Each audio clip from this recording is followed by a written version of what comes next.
क्या आपने कभी सोचा है मसीह का अनुयायी दिखता कैसा है? क्या हमारे कपड़े भी परमेश्वर के लिए कोई मतलब रखते हैं? क्या आपका पहनावा आपके विश्वास की गवाही दे रहा है? दोस्तों, ये कोई साधारण विषय नहीं है। ये आपके और परमेश्वर के बीच के रिश्ते को दर्शाता है।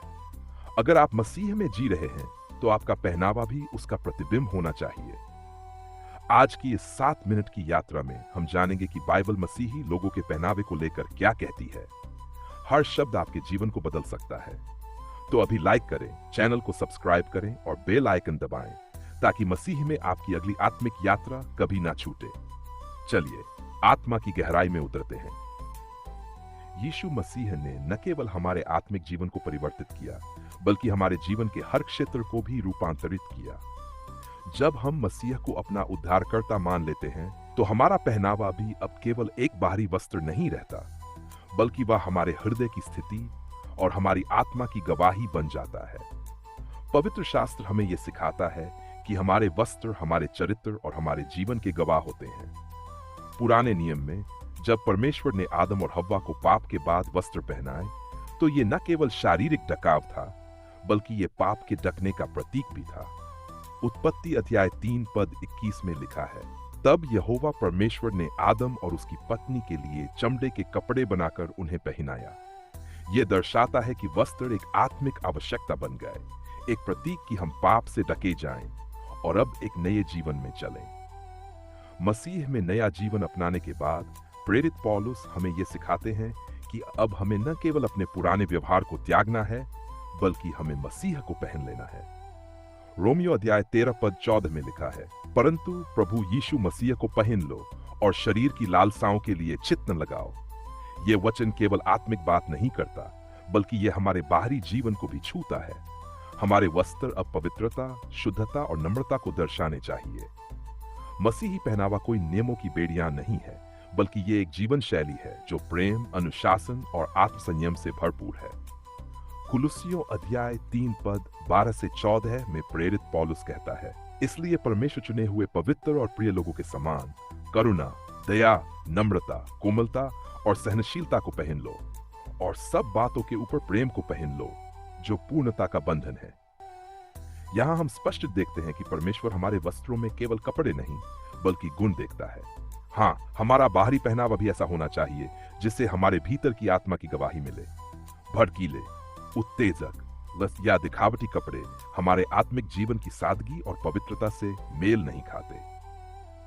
पहला पत्रस अध्याय 3 पद 3 और 4 में स्त्रियों के लिए यह निर्देश है, तुम्हारा श्रृंगार बाहरी न हो, बालों की गूंथाई और सोने के गहनों या सुंदर वस्त्रों का पहनावा, परंतु तुम्हारा श्रृंगार वह छिपा हुआ मनुष्य हो जो कोमल और शांतिपूर्ण आत्मा का अविनाशी सौंदर्य हो, जो परमेश्वर की दृष्टि में बहुत मूल्यवान है। यह वचन न केवल स्त्रियों को बल्कि हम सभी को यह स्मरण दिलाता है कि असली सुंदरता कपड़ों में नहीं, हमारे हृदय की दशा में है। पवित्र शास्त्र हमें यह भी सिखाता है कि हम मसीह में होते हैं तो अब हम इस संसार के जैसे नहीं चलते। हम अपने वस्त्रों द्वारा भी गवाही देते हैं कि हम किसके हैं। हम यदि मसीह के हैं तो हमारे कपड़े भी गवाही देंगे कि हम नम्रता, संयम और पवित्रता में चलते हैं।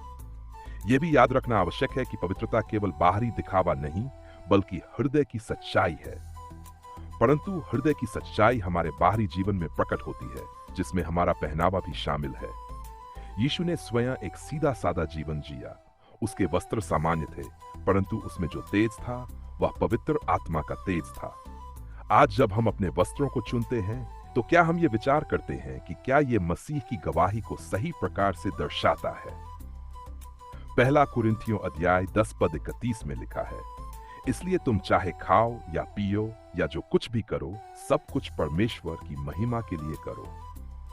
तो फिर जब हम पहनते हैं वह भी परमेश्वर की महिमा के लिए होना चाहिए। हमारा उद्देश्य ये नहीं होना चाहिए कि लोग हमें देखें, बल्कि यह हो कि लोग हमारे जीवन में मसीह को देखें।